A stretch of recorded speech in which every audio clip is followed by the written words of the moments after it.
Boa noite, amigos. Mais um episódio do The Dealers para você. Sempre contando histórias da distribuição automotiva brasileira. Sempre com um convidado muito especial. E por favor, aí, manda para o seu amigo. Se você está no grupo do WhatsApp de concessionárias, de lojas, etc., compartilhe esse vídeo lá. A gente precisa dessa audiência e todo mundo vai ficar encantado com as histórias que a gente conta por aqui. Hoje, eu tenho um convidado especialíssimo. É muito diferente do comum, porque o tipo de negócio ou de loja que ele tem no Brasil é inédito. Nunca ninguém fez antes. Ele já está há algum tempo fazendo isso. E ele vai contar para a gente aqui, além da história dele, um pouco também da história da empresa que ele representa. Eu estou aqui com o José Vitor Ribeiro. Ele é administrador de empresas, fez MBA em Berkeley, trabalhou no mercado de investimentos, né, em banco, e trabalhou em consultoria também na McKinsey. Zé, hoje ele é diretor da Kavak e muito obrigado por estar aqui. Obrigado pelo convite, Caporal. E me chama de Zé. José Vitor Ribeiro fica muito formal. Bom, Zé. Vamos de Zé.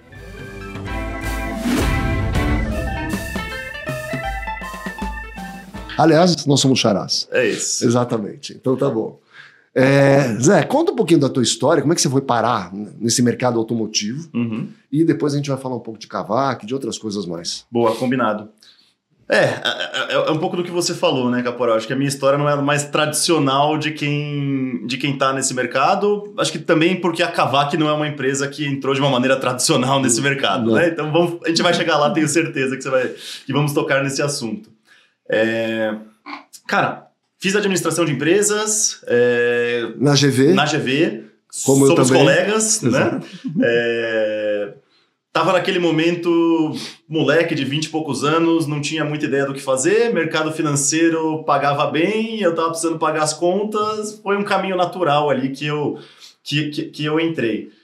Cara, sim, mega escola, mega aprendizado, também assim, familiar, não tenho nenhum histórico nem de mercado automotivo, nem de mercado financeiro, mas cara, assim, a GV abriu muita porta, né? Demais. Ainda mais eu tava meu pai é médico, minha mãe é professora, então assim, não tinha entrada nenhuma no mercado. Foi muito, a GV abriu muita porta para começar a buscar primeiras oportunidades de emprego e etc, assim, que foi super, super importante para mim. E aí o que eu tava comentando, né, cara, mercado financeiro fazia muito sentido desse primeiro passo, fazia muito sentido porque eu também não tinha certeza do que eu queria. Então eu falei, cara, esse negócio paga bem, dizem que você aprende bastante, vamos ver qual é que é, né? Acho que foi um pouco esse o importante racional. também que eu estava falando da GV, e você falou muito bem, assim, o networking que você fazia lá era muito bom. Muito bom. Não era? Muito bom. Muito bom. Gente Inclusive, de todos os mercados, de todas as muitos regiões países, do Brasil. no meu época, eu peguei de vários países, assim, da América Latina, principalmente. Com os professores, era muito legal. Sim. Né? Então, essa parte era sensacional. Cara, e segue sendo, né? Deve ser. Certeza. E é uma marca, né, cara? Se tem uma marca dessa no seu currículo, é bom, cara. Estamos falando de GV faz 10 minutos aqui porque é um negócio marcante de fato, né? Então acho que é super legal. Realmente. Então foi isso. Aí, mercado financeiro, eu fiquei 5 anos. Tinha um sonho de morar fora do Brasil que eu nunca tinha morado. Então, fazer o MBA, fazer o mestrado foi uma maneira de testar isso também. E eu já percebi que 5 anos de mercado financeiro eu já tinha pagado meus pecados ali também, então já estava bom. Voltando para o Brasil, também um pouco naquela coisa de o que eu vou fazer, para onde eu vou. Falei, cara, quero continuar abrindo portas e abrindo leque. E passei a conhecer e entrei na McKinsey lá, naquele momento, voltando do MBA, né? Cara, 2 anos e pouco de MBA, Caporal, 2 anos e pouco de McKinsey, perdão, cheguei naquele momento de, e agora? Para onde eu quero ir, né? E quando você foi para os Estados Unidos, você não quis ficar lá? Eu fiquei 1 ano depois que eu me formei, mas quis voltar para o Brasil, cara, porque eu tive uma visão muito clara de que quero fazer minha vida aqui. Não tenho muito desejo de fazer a vida fora do país. Foi uma experiência muito legal, aprendi muito, acho que cresce muito de você ter essa experiência internacional, mas meus amigos estão aqui, minha família está aqui, os problemas que eu quero resolver estão aqui, quero ser importante aqui e não fora. Foi um pouco essa a minha cabeça, então fiquei um ano trabalhando lá, mas não... Sabe quando você não se sente completo ali? Eu falei, não, Você trabalhava com o que lá? Eu trabalhava em consultoria. Na McKinsey? Eu trabalhei Não, eu fiquei um ano lá na Price, na PwC, fazendo consultoria de fusão e aquisição para as empresas de tecnologia lá. E foi aí, nesse momento, que eu comecei a entrar nesse mundo de tecnologia / startup, que acabou sendo a minha porta de entrada para a Kavak, depois da McKinsey. Né? Que legal. Conhecia a Kavak já do que eles estavam criando no México, né? A Kavak já era uma empresa, já tinha tido algumas rodadas de investimento importantes quando eu cheguei, e eles tinham acabado de levantar a rodada em que o objetivo era a expansão para o Brasil, né? Isso foi, cara, final de 2020 para começo de 2021, que eu conheci o Roger, que foi um dos fundadores da Kavak junto com o Carlos lá no México, e o Roger que veio para o Brasil no final de 2020 para abrir a operação da Kavak no Brasil e liderar o nosso negócio aqui. Conheci ele nesse momento, quando ele estava chegando no Brasil, começando a montar o time, começamos ali naquele flerte, vai, não vai, discutindo algumas possibilidades. A princípio eles queriam que eu trabalhasse, dado o meu histórico e meu perfil, com um lado de expansão internacional da Kavak, que era ainda é, eu acho que uma das marcas registradas ali, mas que para mim não fazia sentido, pelo que eu acabei de falar, queria estar no Brasil e queria focar em Brasil. E aí a gente desenhou um escopo, uma missão para eu chegar aqui no Brasil e chegar na Kavak e ficar focado na operação de Brasil. Vamos falar então um pouquinho da Kavak? Vamos.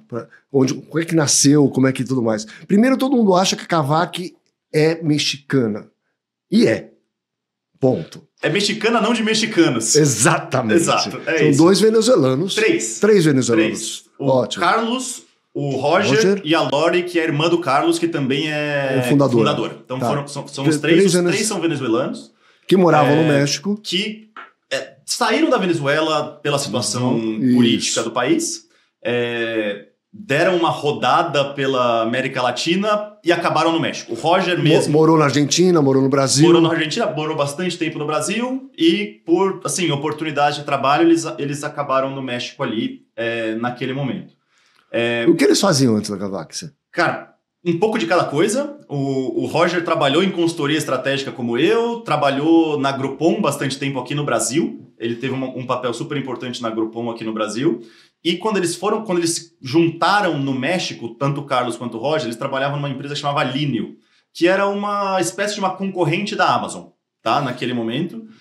Foi uma empresa que acabou sendo vendida para um grupo chileno, ainda existe no Chile. O marketplace. Uma espécie de marketplace. De multissegmentos. Varejista / marketplace. Tá. Um pouco das duas coisas. E aí, por essa característica dele de mudar muito de países, tanto do Roger quanto do Carlos, de ambos, sempre tinha o problema de chego num lugar, preciso comprar um carro, vou embora de um lugar, preciso vender esse carro. E eles falavam, cara, menos em Brasil, mas mais em outros países da América Latina, eles tinham dificuldades nesse processo. Cara, um pouco da informalidade, da falta de informação, que outros mercados, você sabe tão bem quanto eu, é grande essa falta de informação. Sim. Né?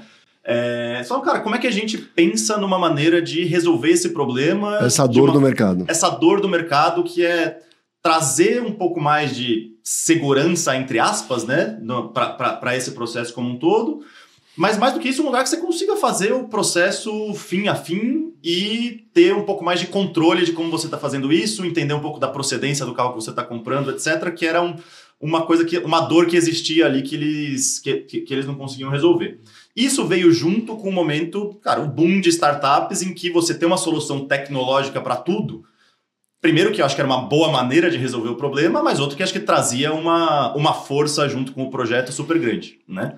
E foi assim que eles começaram com o México, no México.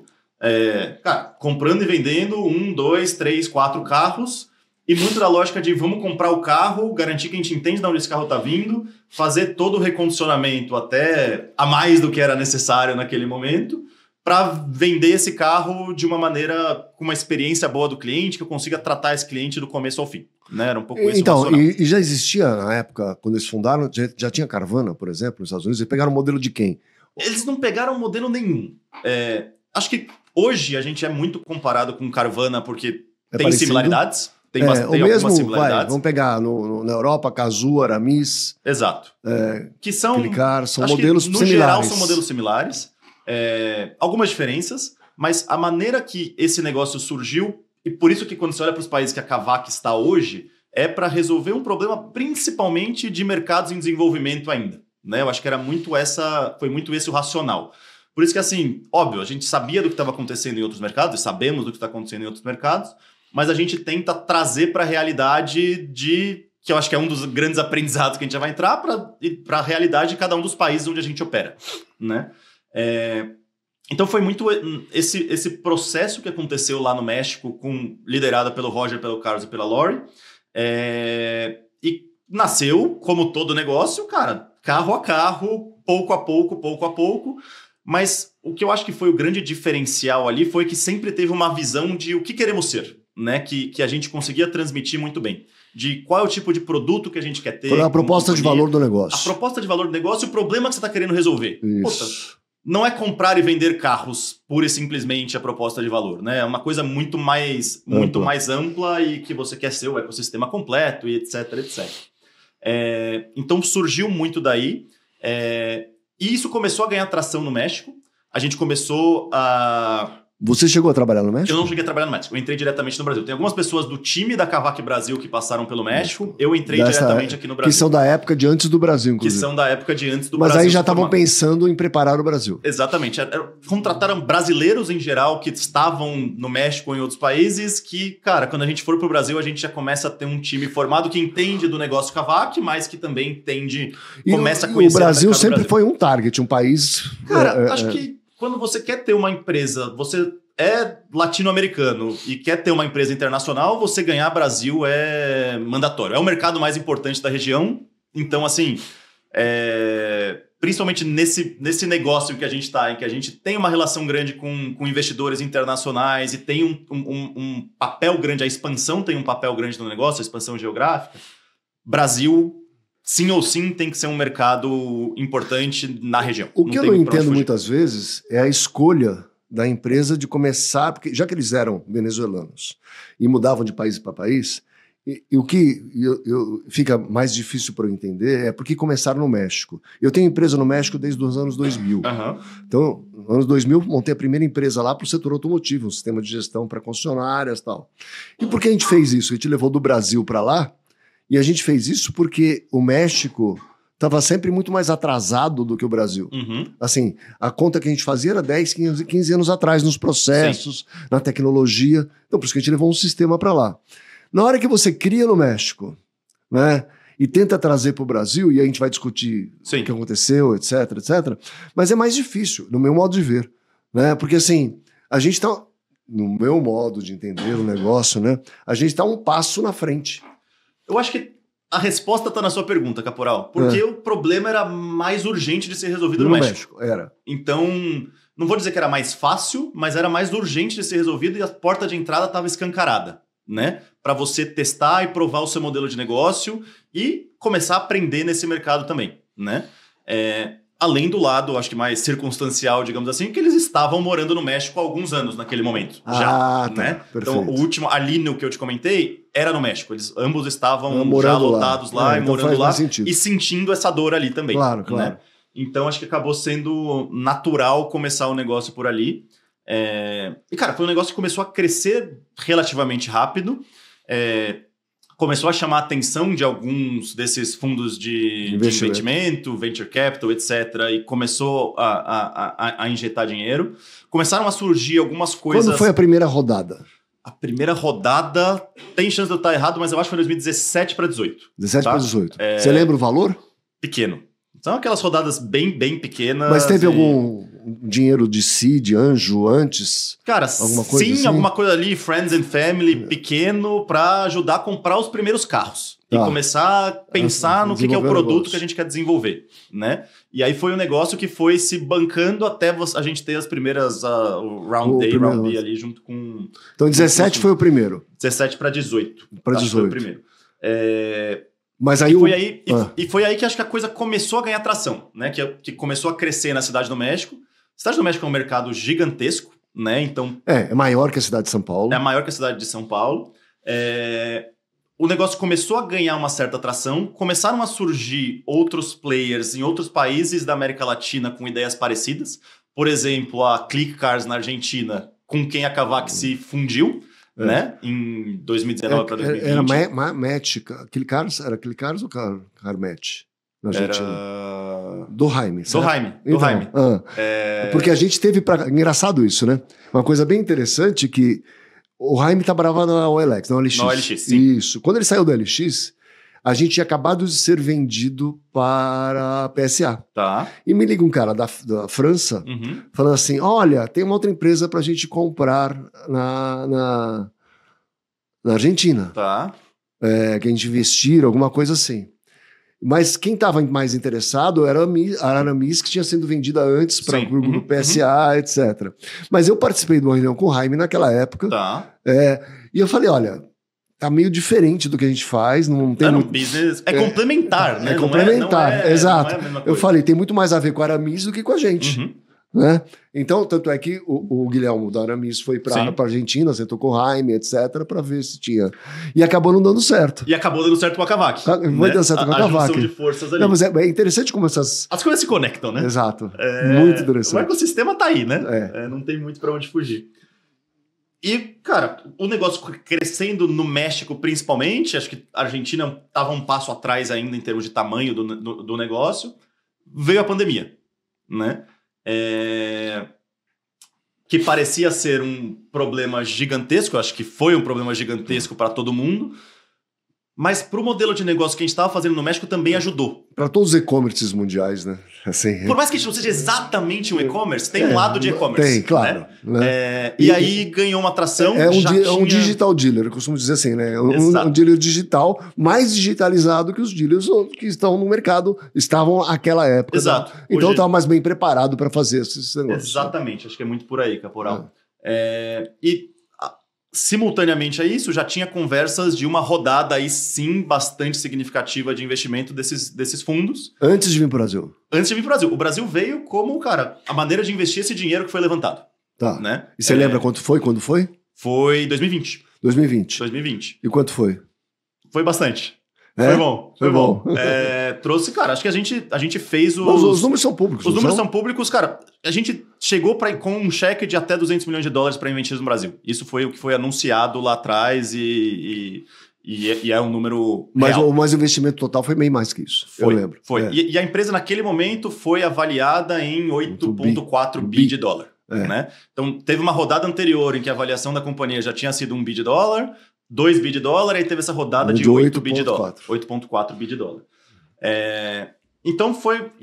eu entrei para a Kavak nesse momento em que já tinha sido levantada essa rodada, a gente já tinha o caixa disso dentro de casa, estava começando a expansão para o Brasil, o Roger começou a montar o time aqui final de 2020, começo de 2021, eu entrei na Kavak em final de julho, começo de agosto de 21. Então, 7, 8 meses depois que o negócio começou localmente.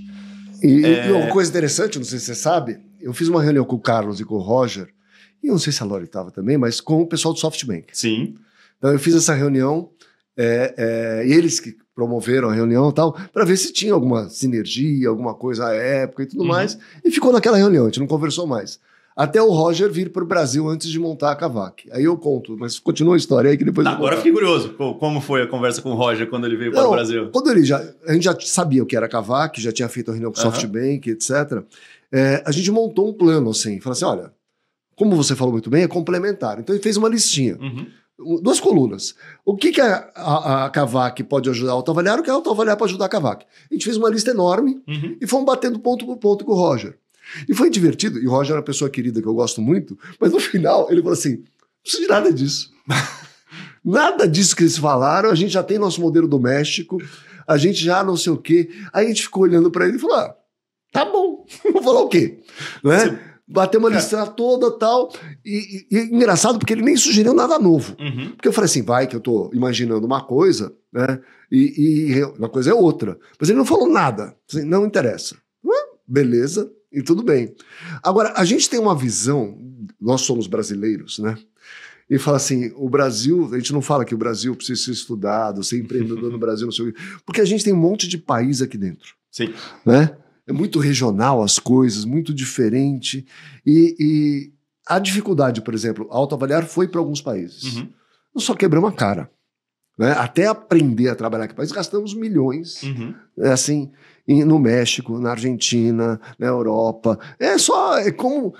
eu posso Como ensinar, entrar é difícil. Né, eu posso ensinar qualquer um como perder dinheiro. Uhum. Ninguém quer aprender, mas eu posso dizer exatamente assim. Deveriam aprender, por sinal, viu? Porque é o primeiro passo para você não fazer, né? Então, aí...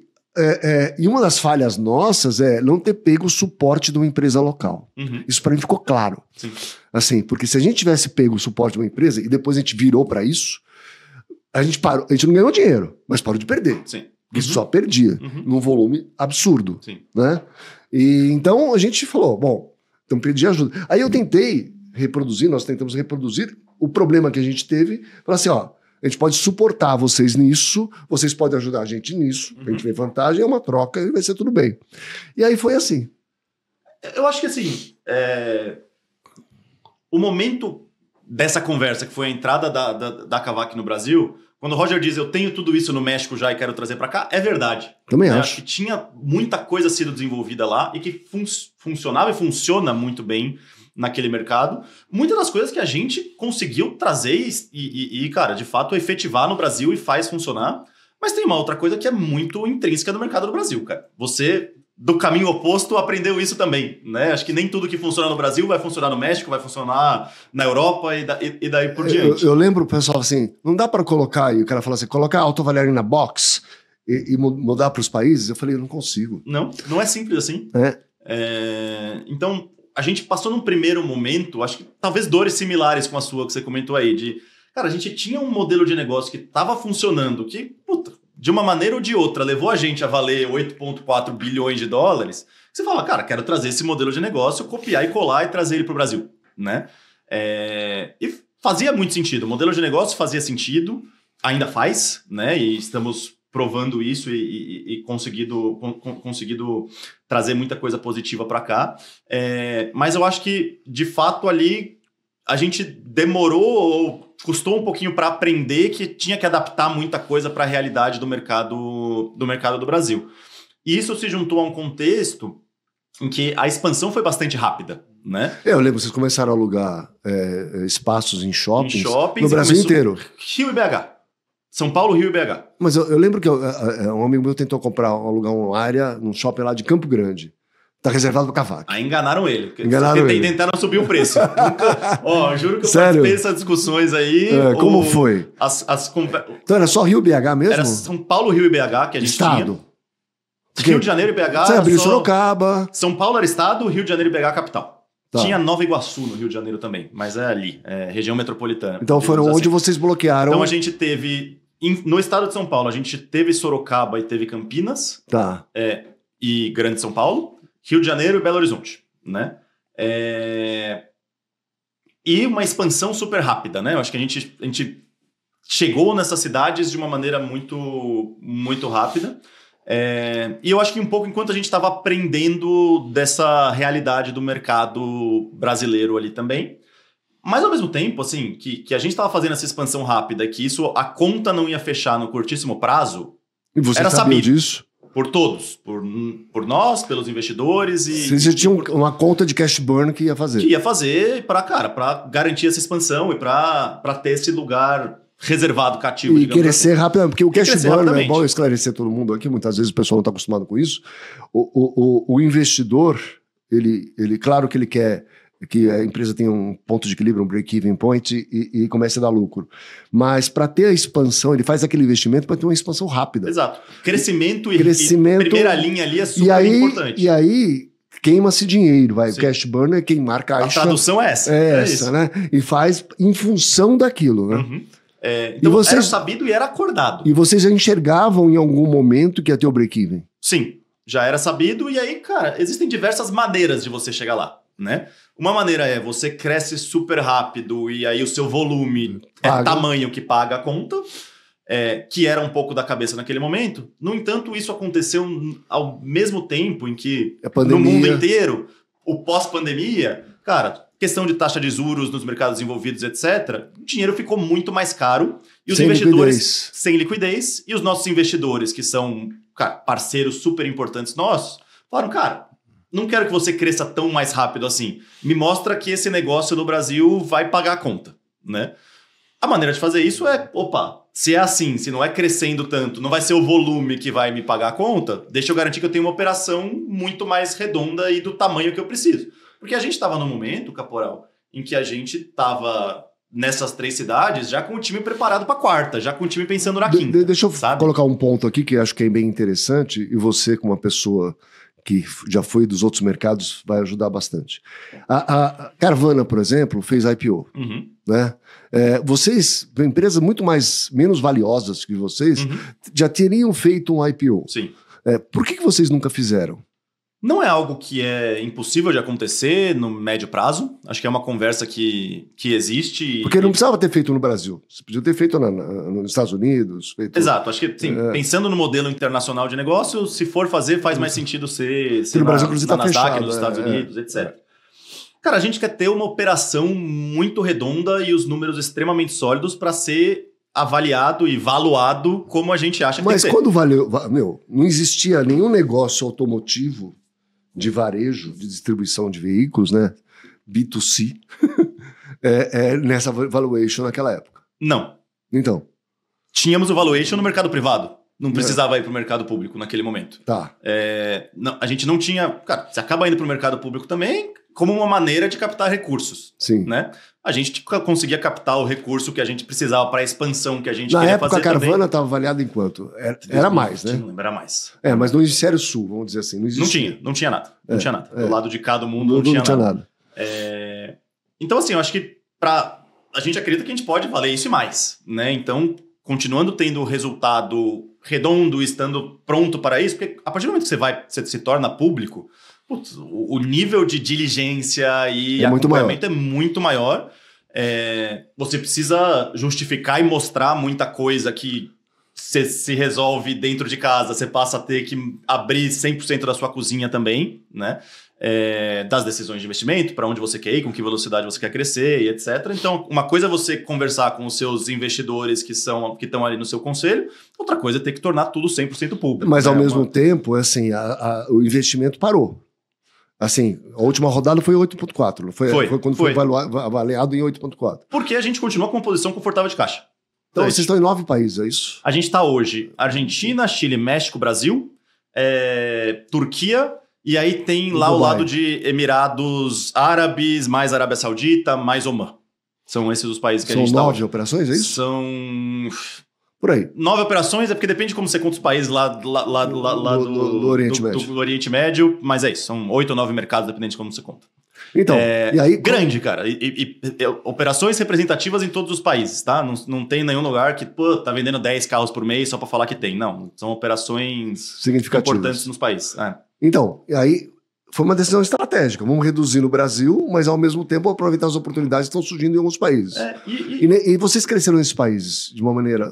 Eu estou fazendo um monte de pergunta aqui para a gente puxar assunto. Bora. Né? Tá, de maneira orgânica ou vocês compraram algumas operações? Porque eu sei que na Turquia comprou, na Argentina comprou. As operações que a gente comprou foram Argentina, Turquia, e em Dubai a gente fez uma parceria. Ah, tá. Que acabou virando uma espécie de uma aquisição. Mas Colômbia e Chile, vocês partiram do zero? Colômbia, Chile e Peru a gente partiu do zero. Colômbia e Peru a gente não está mais no mercado. A gente mantém Chile, tem crescido. Chile é uma operação super legal e um mercado super interessante também que a gente tem crescido bastante. Acabamos de inaugurar uma mega loja legal lá semana passada no Chile, super bacana. E são mercados super, super, super diferentes, né? Então, E parte da lógica é essa também, Caporal. É diversificar, inclusive assim, você diversifica os riscos, obviamente, e busca soluções diferentes, mas ao mesmo tempo você consegue entender as similaridades, as diferenças do mercado e como você tem que operar, o que é transferível de um mercado para o outro e o que você tem que, de fato, regionalizar, digamos assim, né? Por exemplo, Turquia é um mercado em que a gente é muito forte no B2B lá. A gente não é um produto sofisticado como autoavaliar, mas a gente tem um business de repasse, de transação B2B super grande, que é super importante lá. Que a gente vende, inclusive, para fora da Turquia, certeza. A gente não diretamente, mas tem intermediadores ali que também olham para outros países ali. Então acaba sendo uma coisa que você vai para uma Dubai da vida, cara, é um ticket médio completamente diferente, é um perfil de carro completamente diferente, um perfil de cliente completamente diferente. Você precisa ter soluções muito distintas no mercado desse. Por outro lado, a gente aprende também que a nossa maquininha de aquisição de clientes, de marketing, que de uma maneira ou de outra se formou e que a gente aprende a usar as plataformas digitais para trazer clientes, etc., cara, ela funciona muito bem em qualquer lugar. Em qualquer lugar. Tem que fazer adaptações? Sempre. Mas a caixa preta ali, o que está por trás, o core do negócio, cara, roda muito bem em diferentes mercados. O nosso modelo de loja. Fizemos adaptações daquela loja super luxuosa que tinha no passado para uma coisa... Como é que é hoje? Conta aí. Cara, Alphaville, né? É loja Aldeia da Serra ali. Isso. A principal loja de venda tá ali. Cara, é um fluxo super, super grande. Acho que o principal diferencial é a gente tem uma loja lá que se você consegue entrar no site e ver, a gente tem publicado no site hoje cerca de 1.000 carros, todos em um lugar só, né? Todos visitáveis em uma loja só. Isso é muito legal. Né? Que é um modelo super diferente. E eu acho que era um dos receios que a gente tinha cara, vamos diminuir a operação, a gente vai concentrar muito das nossas vendas ali, será que a gente vai conseguir atrair o fluxo de clientes para cá, etc. Cara, se tem um problema que nós não temos hoje, bato na madeira aqui, é fluxo de clientes. E aí o processo é parecido de como era antes? Ou seja, ele vai numa salinha para assistir um vídeo? O cliente tem a opção de fazer, mas não é obrigado. Não é obrigado a fazer a jornada inteira. Mas a gente continua tendo essa estrutura ali. E é uma coisa muito legal, eu tive lá, né? Óbvio. E vocês separam os carros por modelos, né? Então SUV, não carrocerias, etc. Porque como é muito grande, o que acontece? Hoje eu tenho que... pelo menos 80% dos meus clientes, eles já chegam na minha loja com um carro na cabeça. Seja um carro que ele já falou, oi, reserva aqui esse carro para mim, já pagou para deixar esse carro reservado para ninguém comprar, ou seja só um de, tenho interesse nesse carro, mas ainda não quero reservar, quero ver antes, vou lá na loja. Essa é a minha pergunta. Ele começa a jornada sempre no site ou você acha que tem passante ali? Porque não tem... muito site. Sim, se tiver um passante ou outro, pode ser... Porque a loja não tem porta para rua, de qualquer maneira, ainda, né? Não é passante. Não é passante. O que tem é o cara que conheceu a Kavak volta lá. Nas redes sociais, no Google da vida, não necessariamente olhou o site e falou, marcou uma visita, mas é o que a gente chama do cliente orgânico. E quantos agendados você tem, assim, que o cara agenda uma visita? Hoje, então, é o que eu tô falando, 80% das minhas visitas são clientes agendados. Isso é muito bom. Mas o que é interessante, Caporal, é que o cliente chega com 1 ou 2 carros na cabeça, né? Então, seja o que ele agendou a visita, seja o que ele já mandou apartar ali. Hoje... 3/4 das minhas vendas, o cliente muda de ideia do carro. Então, eu tenho uma teoria. Porque ele chega na loja e vê 1.000 opções. Então, eu tenho uma teoria. Conta a sua teoria. Não é só por causa das opções, porque guardadas as devidas proporções, se ele chega numa loja que tem 50 carros, ele tem opção também. Né? Mas é que ele acaba tendo 100 opções dentro do orçamento, Isso, com algumas opções, e aí você começa a pensar em como cliente você traz esse cara pra o cliente, para mim, tradicional de carro usado, ele não necessariamente, ele escolhe em primeiro lugar uma faixa de preço. Sim, total. Então, dentro daquela faixa de preço, ele quer um carro que seja 4 portas, automático, que não seja 1.0, ou que seja turbo, que seja... Ele começa a definir as características do produto. Às vezes ali, quero um SUV para família. Mas ele não tem a marca certinha definida. Então, minha teoria está comprovando, né? Não, e quando eu digo que é porque ele tem muita opção, é isso que eu quero dizer. Mas ele tem opção já no site. Sim. Ele já tem opção no mercado, em qualquer portal que ele entrar. Mas uma coisa é você ver no site, a outra coisa é você chegar e estão todos os carros lá para você entrar, ligar o carro, ver o que está acontecendo e... Mas quando ele faz uma reserva, ele faz um pagamento? Por exemplo, no site. Você tem 2 opções no nosso modelo de negócio hoje, né? Ou você simplesmente agenda uma visita... Sem pagar nada. Sem pagar nada. Você pode simplesmente aparecer na loja. Essa é a primeira opção, vamos dizer assim, né? Então, entrei no site, vi que gostei, falar, vou lá na loja, tem endereço, aparece, não falo com ninguém antes, só sou atendido na loja. Que é os 20% do fluxo orgânico que eu tenho hoje. Então, acontece, não é pouco, né? O cliente que faz o processinho pelo site, ele tem 2 opções. Ele pode ou simplesmente falar, gostei desse carro, tenho interesse, vou agendar uma visita para ver esse carro. O risco que ele corre quando ele opta por isso é alguém comprar esse carro antes. Esse carro não está separado para ele, né? A gente não cobra nada, mas o carro está no mercado, né? Ou ele paga hoje R$300 e esse carro está por 72 horas garantido para ele, né? Então você pode visitar esse carro. E se ele comprar, ele abate os R$300. Esses R$300 é o preço da reserva, separado da negociação do carro. Ah, não, ele vai gastar os R$300. Vai gastar os R$300 para garantir, cara, preferência nesse carro. Mesmo ele comprando o carro, ele não tem... Comprando o carro, ele gastou R$300. Ele tá pagando por garantir o carro e o preço do carro, né? Porque algo que a gente faz muito, que eu acho que é uma das...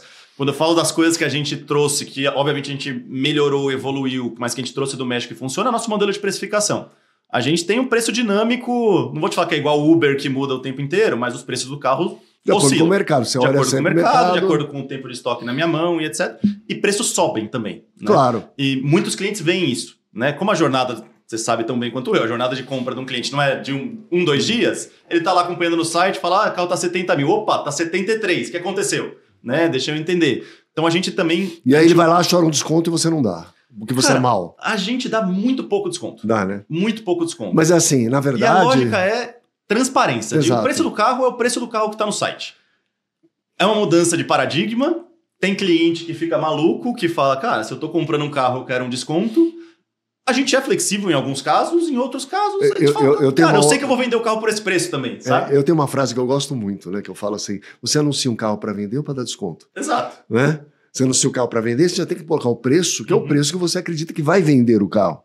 Não para colocar um sobrepreço para dar um desconto depois. Né? Sim, sim. Clientes esperam desconto, né, nesse mercado. É um fato. Não vamos fingir que a gente não sabe disso. Mas o que a gente aprendeu é que o cliente pede, acho que ele pede em 99% dos casos. Mas a partir do momento que você fala não e explica o racional do porquê não, porque você quer anunciar, você quer mostrar o valor real do carro, etc, a gente perde muito pouca venda por ser inflexível ali. Eu acho que esse foi um aprendizado super importante, sabe? E os teus vendedores? Você tem vendedores? Tenho vendedores. Eles vieram do mercado ou a maioria fora do mercado? A maioria não. A maioria de fora do mercado, a gente está começando a trazer gente do mercado também agora, né? Normalmente, a gente pode quebrar essa jornada do cliente em um momento em que ele está na loja e que ele pode fechar o negócio ali já. Ou muitas vezes, o que também é um percentual importante das nossas vendas, são o cliente que vai na loja, visita o carro, depois ele vai para casa e fica conversando ali por WhatsApp com o vendedor. Então agora eu vou perguntar. O cliente da loja, a gente tem colocado um pouco mais de gente de conhecimento do mercado, que eu acho que é importante no tete-a-tete ali também. O cliente do WhatsApp, que é mais negociação e a parte quantos burocrática... vão e fecham no mesmo dia? Cara, hoje, qual percentual? Do que eu fecho, tá bem meio a meio. Entre o que fecha no dia e o que fecha online depois. Você tem 50% que vai e compra no primeiro contato ali, físico. Não sei se é o primeiro. Ele pode ter ido na loja antes já, mas ele veio na loja, não fechou. Mas você tem uma recepção, cadastra todo mundo. Sim. Né? Todo mundo que está chegando lá, Sim. Você vai cadastrando. Sim. Nome, telefone, né? Claro. Carro de interesse, pronto, né? O vendedor tá, atende ele aqui. Isso. É mais ou menos isso. É isso, mas o que acontece muito, Caporal, por a gente ter 1000 carros e por a gente ter um fluxo muito, muito grande na loja, o modelo de negócio é meio um self-service, digamos assim. O cliente chega na nossa loja, ele fala, cara, entrou lá no site, gostei de um Nissan Kicks 2018 de 70 mil reais. Vamos dizer que foi isso que o cliente fez. Ele falou, marquei de visitar esse carro.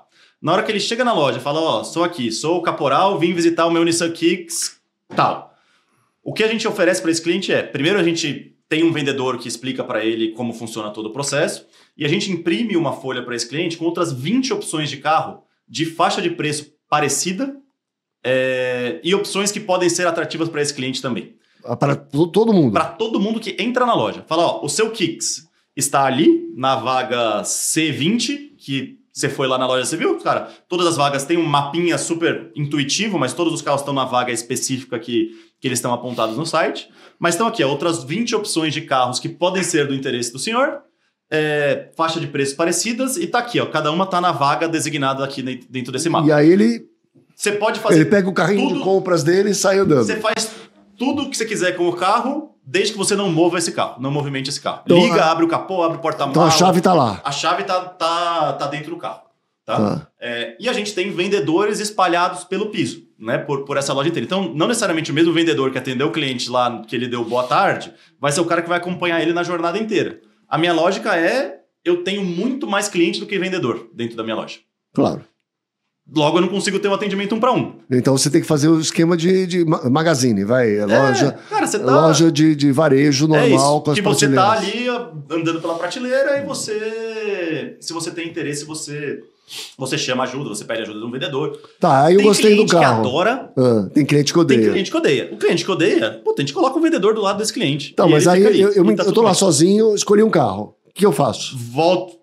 Estava no pátio, gostei de um carro, volta ali para a loja propriamente dita, digamos assim, e você vai ser atendido por um vendedor de fato, e aí sim, exclusivo para você, tete a tete, para fechar o negócio, simular financiamento, fazer o que você quiser, falar de todos os outros produtos além do carro que você pode levar, garantia estendida, pacote de revisão, tal, e já fala do processo inteiro. E aí, obviamente, a gente empurra muito, a gente busca o objetivo principal dos nossos vendedores é de fechar o negócio ali mesmo.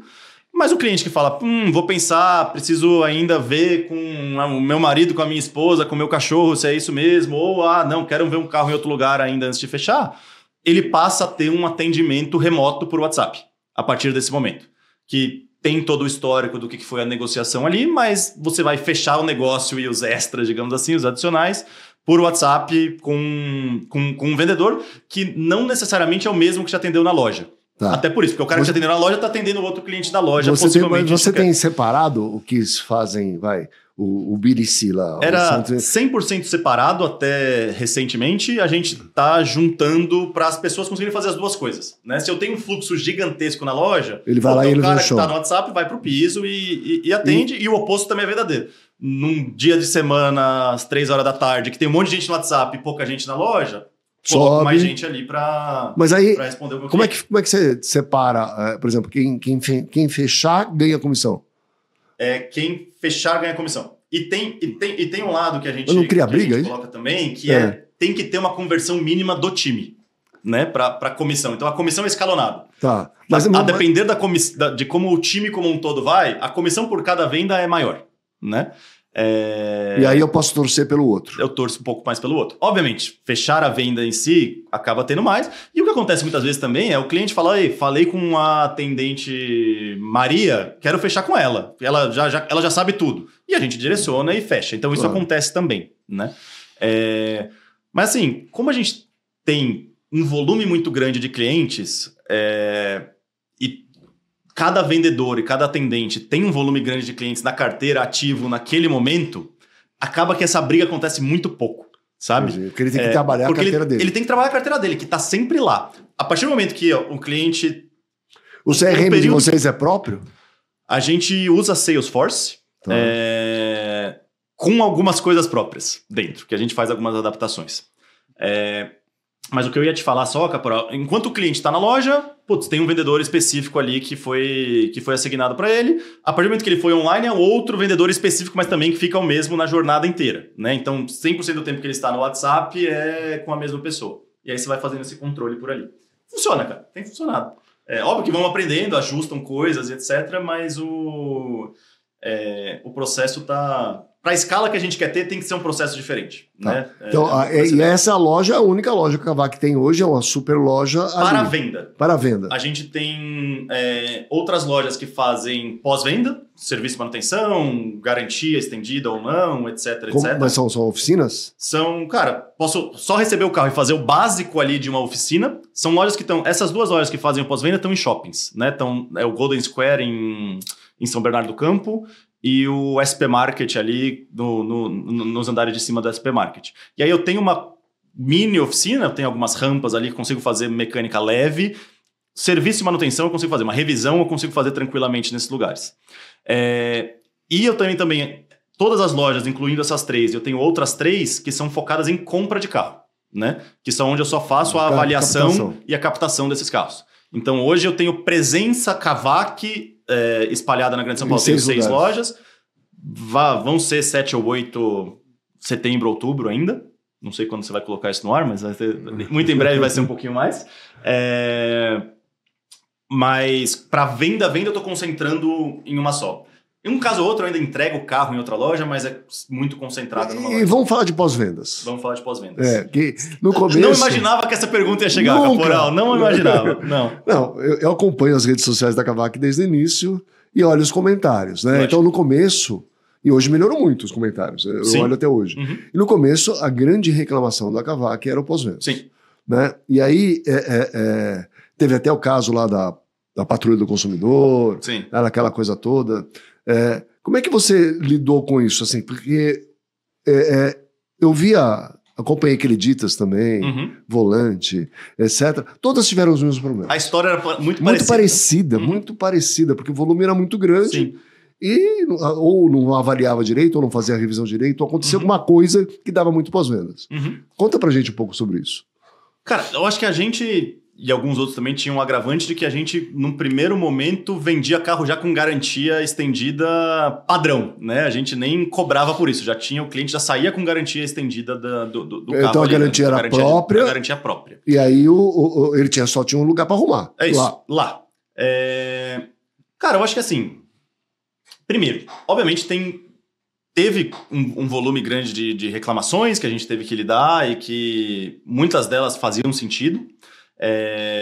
Quando você olha para o percentual de vendas, sempre foi muito pequeno, né? Mas o cliente que está bravo com razão é um cara mais barulhento e que busca canais para colocar, para expor esse processo. Então, acho que esse é um ponto que que era importante entender também. O segundo foi como que a gente trata esse cliente? Qual que é a principal dor que esse cliente tinha ali que a gente enxergava? E o que a gente aprendeu, Caporal, é que a principal dor do cliente... Óbvio que ninguém fica feliz de o seu carro dar problema. Você vai ficar irritado, para dizer o mínimo. No entanto, acho que a principal dor que a gente tinha era na visibilidade de passar informação e de conseguir manter esse cliente a par de o que está acontecendo com o meu carro, onde esse carro está, quando ele vai ficar pronto, né? A partir do momento que a gente conseguiu colocar um fluxo em que as informações são muito mais claras, o cliente entende o que está acontecendo, o volume de reclamações e o tipo de reclamação começou a mudar bastante. Né? Mas se você não tiver que investir mais em mecânico, em peças... Eu sempre tive isso, cara. O problema não era esse. O problema era como que eu organizava isso para garantir que eu estava priorizando as coisas de maneira correta, conseguindo resolver os problemas muito rápido, conseguindo dar visibilidade para o cliente quando tinha um problema um pouco mais complexo. Eu acho que era um problema de lidar com a escala, principalmente. Porque assim, a capacidade que eu tenho... Você foi lá na Kavak City, que a gente chama. Cara, falo tranquilamente que não tem nada igual àquilo. Não. Né? Aqui pra cá, desse lado do mundo, de novo, pra cá. Eu também falo. Não tem. Não tem. Né? Então, assim, quando você me diz, era problema de capacidade instalada, era problema de mão de obra. Puta, não era. Não era isso. Melhoramos isso também, aprendemos com isso também, e daí por diante. Mas isso era parte de atenção ao cliente. Atenção ao cliente e processo. Um processo dedicado para lidar com a escala. Foi um pouco, voltando ao começo da nossa conversa, aquela dor de crescer muito rápido. E não tá cara, de repente você tinha um preparado. volume gigante ali que você... Não é que você não tinha capacidade instalada, você não tinha mecânico, você não tinha peça. A gente tinha, mas era, cara, como é que eu coloco tudo isso numa esteira e faço esse negócio redondo para a experiência do cliente ser boa? O que a gente aprendeu é que um cliente de pós-venda, de garantia, que seja uma garantia até relativamente rápido ali, dentro dos 3 meses legais, ele pode ser um cliente promotor. Né? Se você atende bem esse cliente, se você resolve o problema dele, ele vai falar, cara, comprei um carro X na Kavak, ele deu problema, mas os caras foram lá, resolveram, me falaram o que estava acontecendo, estavam lá para mim, e muitas vezes até alguma coisa que a garantia não cobre, que você cobra do cliente e o cara sai feliz e é um promotor. Né? É tudo a questão de como você conversa e lida com esse cliente. E o oposto também é verdadeiro. Às vezes você vai lá, resolve o problema do cliente, que você nem deveria, tem um problema gigantesco. Você foi lá e ainda falou, cara, a experiência desse cara não foi boa, vou resolver para acalmar ele. Mas você criou uma experiência tão negativa, uma jornada tão negativa para esse cliente, que por mais que você tenha gastado uma bala, ele virou um detrator seu. E detratores são barulhentos, ainda mais quando é um carro, cara. É o mercado que a gente tá, né? O bem mais importante para boa parte dos clientes. Eu costumo dizer, a gente vende 20 mil carros por mês aqui na Autoavaliar, né? 20 mil carros que, por algum motivo, as concessionárias resolveram repassar. Então, nós temos pós-vendas. Lógico. Né?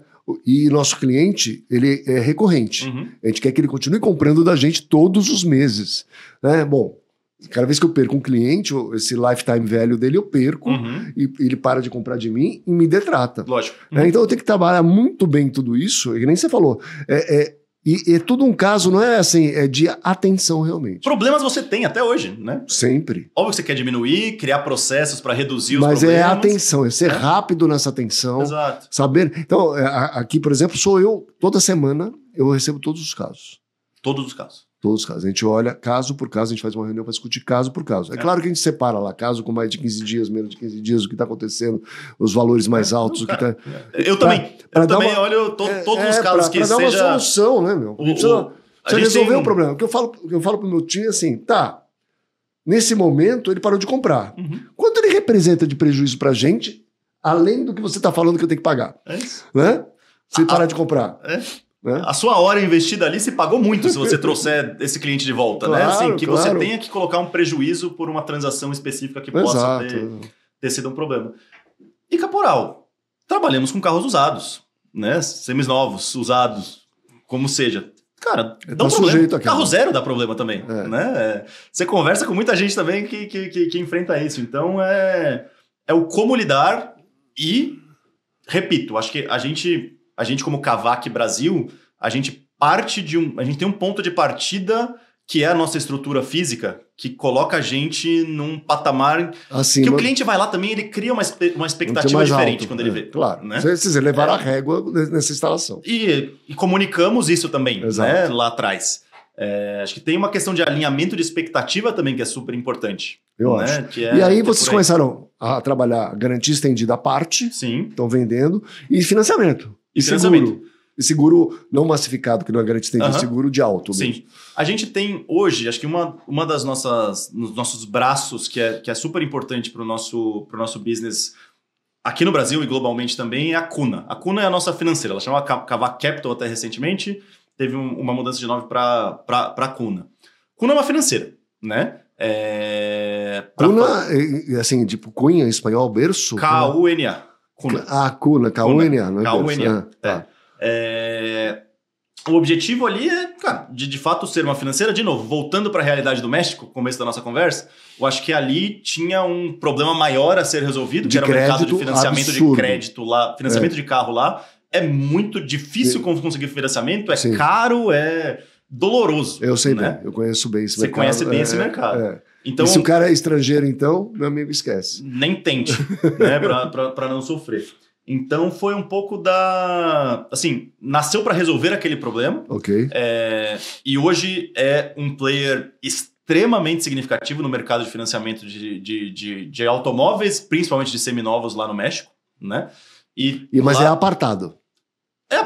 A mesma faz parte da mesma estrutura societária, 100% da Kavak, mas é um business apartado. Mas quando eu falo que é apartado, assim, vocês financiam para outras lojas?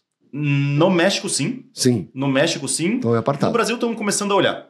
Isso você quer dizer com apartado? Achei que você queria dizer se era uma empresa apartada. Mas de certa forma, pode ter o mesmo acionista, mas vocês trabalham não só para... mercados diferentes. Não só para Kavak, mas trabalham para as outras. Exato. E a gente está trazendo essa solução para o Brasil também, né? Então, no Brasil, os carros da Kavak próprio, que a Kavak vende nas nossas lojas, a gente financia tanto com bancos parceiros quanto com Cuna, né? Então, a gente, de certa maneira, compete com os bancos por esses créditos.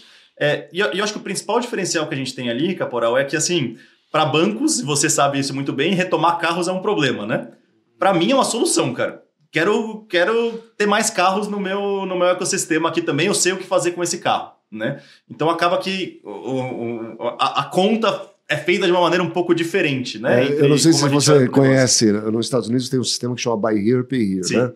E a taxa de reposição, que eles chamam de Ripple Rate, chega a 40%. Sim.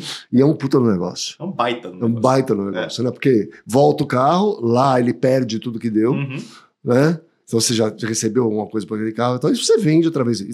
E a recuperação é muito rápida. Sim. Né? Diferente ainda do Brasil. Exato. No México deve ser difícil também, esses países, mas sim, é um excelente negócio. Né? Então, e aí a ideia, acho que Cuna é um pedaço super importante do que a gente está construindo. A ideia é ser, cara, usando o termo em inglês que todo mundo adora, one-stop shop para tudo. Então, cara, o cliente vai comprar o carro comigo e fica a jornada inteira e já tá, cara, idealmente conectado para a próxima compra, para a próxima troca de carro que ele for ter ali também. E aí, quando eu tenho esse cara financiado com a minha própria financeira, putz, tudo fica muito mais fácil de eu conectar os pontos ali. Mas e a garantia estendida, que a gente passou a vender agora como opcional. Mas você tem uma seguradora ou são corretores? Hoje ela é própria, a garantia é minha. Então eu não tenho, não terceirizo não é um seguro, é uma garantia, cara, é um na serviço. prática é um serviço. O que eu vendo eu vendo um pacote de revisões. Então, se eu vendo um pacote de 2 revisões ou 3 revisões, dependendo do produto, se o cliente estiver em dia com as revisões, ele passa a ter garantia do serviço que foi prestado nessa revisão, né? Perfeito. Então, a cada vez que ele vai, ele renova essa garantia. Então, eu não estou vendendo um seguro, eu estou vendendo um pacote de revisão que, atrelado a ele, eu tenho a garantia. Cara, toda a parte de seguros de carro, propriamente dito, e outros tipos de seguro. Com uma corretora. Eu funciono, cara, com parceiros. E aí o que a gente tem começado a colocar um foco maior também é de todo o restante atrelado a isso, né? Então, venda de peça em revisão, como é que eu trago esse cliente mais, diferentes pacotes que eu consigo oferecer para esse cliente. E na venda do carro hoje, então, você ganha dinheiro? Na venda do carro eu ganho dinheiro. Óbvio. Sim. Né? E no negócio em geral? Estou quase ganhando dinheiro. Quase ganhando dinheiro. Quase ganhando dinheiro. Está perto do break-even. Sim. Ótimo. Você consegue dizer mais ou menos o que é? O americano também separa muito bem isso do front-end e do back-end, né? O front-end é o lucro puro do veículo e do back-end é o F&I e as outras coisas. Todo o restante. Como é que tá mais ou menos dividido lá? Cara, hoje tá 50-50. Então, hoje o F&I é significativo no negócio. E quero que seja muito mais. Tá. Vislumbramos um 70-30... Isso é muito legal. Daqui a pouco, né? Ter a própria financeira ajuda, né? Porque aí o economics é muito mais... O resultado que eu vejo ali não é simplesmente estou ganhando um FII do banco, né? Não estou ganhando uma comissão. A comissão de correspondente bancário. Eu estou, de fato, ficando com esse empréstimo ali. Mas todas as outras linhas de produto estão começando a ter uma penetração maior nas minhas vendas, de eu conseguir precificar elas melhores e daí por diante, né? Então, um 70-30 não tá longe, não. E os planos para o futuro? Cara... Os que você pode falar? Não, acho que dá para falar tranquilamente, Caporal. Assim, queremos voltar a crescer, né? Eu acho que passamos por um momento de ajustar a operação... Cara, colocar a casa em ordem de fato. E tem uma coisa interessante que aconteceu, não sei quanto também você vai poder falar, mas os fundadores não estão mais na operação, no dia a dia. O Roger não está no dia a dia de Brasil. O Carlos ainda é o CEO global da companhia. Ah, é? Ele é o CEO global da companhia. O Jaime cuida das... Então a gente tem hoje como é que está a nossa estrutura, né? Eu tenho o Carlos como CEO global. Ok. E aí eu tenho 3 grandes pernas ali embaixo do Jaime. Uma é o meu CFO, que é também o meu cara de relação com investidores. Então, muito importante, tanto para dentro quanto para fora de casa. Eu tenho uma pessoa de produto e tecnologia, que eu acho que grande parte do que vem pela frente aqui vai ser, cara, guiado por produtos e novas tecnologias, inteligência artificial, etc., que é algo que a gente está investindo bastante forte. E eu tenho o Jaime, que é o COO da companhia. Então, todos os GMs dos países, os General Managers dos países como eu, tanto eu quanto México, Turquia, todos os países que a gente falou, reportam para o Jaime, né? Então, tá dessa maneira. E o Carlos supervisionando tudo. E ainda assim, o Carlos ainda está no dia a dia, assim, é o nosso CEO. Tá. Para o futuro, especificamente Brasil, eu acho que sim, queremos voltar a crescer. Já começamos a crescer novamente, né? De onde estávamos, de uma maneira muito mais consistente. Cara, sair de São Paulo, acho que sim, faremos, não é curto prazo. Vamos garantir que a gente cresce sustentavelmente em São Paulo. São Paulo, Grande São Paulo, talvez alguma coisa para o interior ali. A lógica é, cara, eu tenho uma mega estrutura instalada em São Paulo. Tudo que eu consigo atender a partir dela, para mim é muito benéfico e vai se pagar muito mais rápido, né? O que eu preciso de uma estrutura maior, similar ou menor do que essa, mas o que eu preciso de um investimento maior, cara, vamos com um pouco mais de calma para garantir que a gente não dá o passo maior que a perna, né? Que eu acho que foi um dos aprendizados importantes também, de se você vai crescer, se você vai expandir para outras cidades, para outros estados, cara, façamos de uma maneira paulatina, de uma maneira inteligente ali, de como você quer crescer, quais são os objetivos para cada uma das praças e daí por diante, né? Então, São Paulo, sim, voltaremos a crescer muito rapidamente. Outras cidades, estados, acho que vai ser mais aos poucos. E eu acho que tem algo que é super importante, que aí é Kavak globalmente, que é como que eu, de fato, trago novas tecnologias para esse mercado cada vez mais. Que foi muito do racional pelo qual a Kavak foi fundado, foi como é que eu trago mudanças para isso também. Cara, trazer mudanças é um risco. Uma se acerta, outra se erra, né? Não tem muito para onde fugir. Mas, cara, carro é um mercado em que a gente sabe o quanto de informação o cliente exige, o quanto de detalhe o cliente quer, o quanto de um bom atendimento o cliente vai atrás. Puta, isso tem a receita do bolo para você trazer inteligência artificial de uma maneira inteligente, desculpe a repetição, mas para esse mercado. Como que eu trago inteligência artificial para me relacionar com o cliente? Eu acho que a gente tem uma vantagem que boa parte do meu relacionamento com o cliente já é remoto, né? O cara não está 100% do tempo na minha loja ali. Puta, como é que eu consigo trazer ali algumas coisas? Então tem bastante coisa que a gente está trabalhando que te contarei mais detalhes no próximo papo, Caporal, mas tem muita coisa legal acontecendo e o objetivo é muito claro, assim, não é um objetivo de cortar custos, reduzir força de venda, não achamos que é esse o caminho. O caminho é como é que eu trago mais informação e melhoro ainda mais a jornada do meu cliente, né? É muito por aí o racional. Desde o cliente no pré-venda, o cara que é um lead que eu preciso esquentar ali ainda, como é que eu garanto que eu trago o máximo de informação para trazer mais intento de fato para essa compra e depois ao longo da jornada inteira desse cliente, tanto até ele comprar quanto no pós-venda, no relacionamento que eu tenho comigo, né? Tem coisa legal, tem muita coisa legal para acontecer ali. Legal. Muito bom, meu. Muito obrigado. Foi muito bacana ter você aqui.